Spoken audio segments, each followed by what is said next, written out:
Joining me right now is Democratic State Representative Ann Johnson of Texas, who was one of the Democrats fighting against this bill until 3:30 in the morning yesterday. Representative Johnson, thank you for being with us. What do you make of, there were a lot of questions. A number of your colleagues had questions for Representative Kaine, the sponsor of the bill, the person who wrote the bill.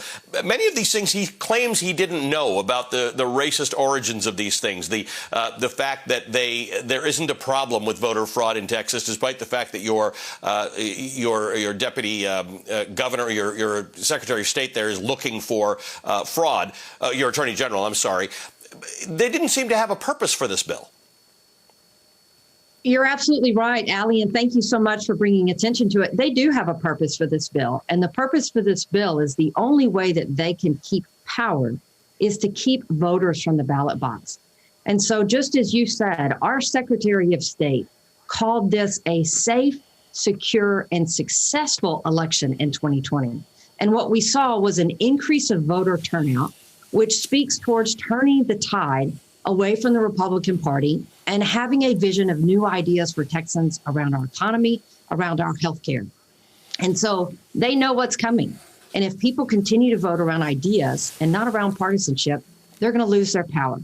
And so just as you mentioned, our Attorney General did an investigation of 22,000 employees' staff hours, costing Texas taxpayers $250,000, and they found 16 errant ballots, not even fraudulent ballots, but errant ballots out of 17 million.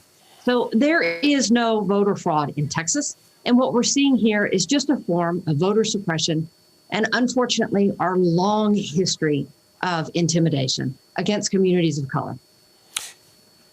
And your Secretary of State, by the way, in Texas is a Republican who said that this was a free and safe election. Briscoe Cain, the author of the legislation, when confronted with the idea that you just stated, that there's no meaningful voter fraud in Texas at all, said, well, we don't want to wait for bad things to happen, which is why they're enacting this legislation now. Again, it seemed like a weak argument.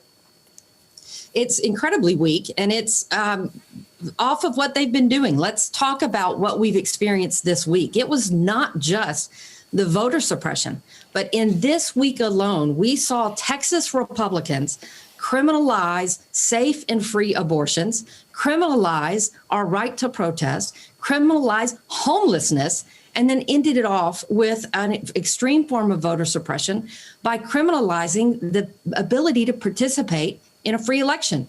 They have drafted a law that is so broad and so general that my wife could be prosecuted for a third-degree felony if she happens to stand out at the polls and say, please vote for my wife. And so, of course, when you say, hey, Representative Kaine, is that what you're intending? He says, well, of course not. Nobody would do that. But that's not the point. The point is they want us to feel that pain and feel that suppression so that I don't ask my wife to go out and campaign for me or any other individual. And so it's the intimidation. You don't have to prosecute when the threat of prosecution is there. Right. And we've seen the criminalization and the idea that they're going to use partisan politics and turn our criminal code into a political persecution machine. Yeah, and this intimidation thing is common around the country. We are seeing this, and it's a lot of the way in which Jim Crow laws kept black people from the polls. State Representative Ann Johnson of Texas, thank you for joining us this morning.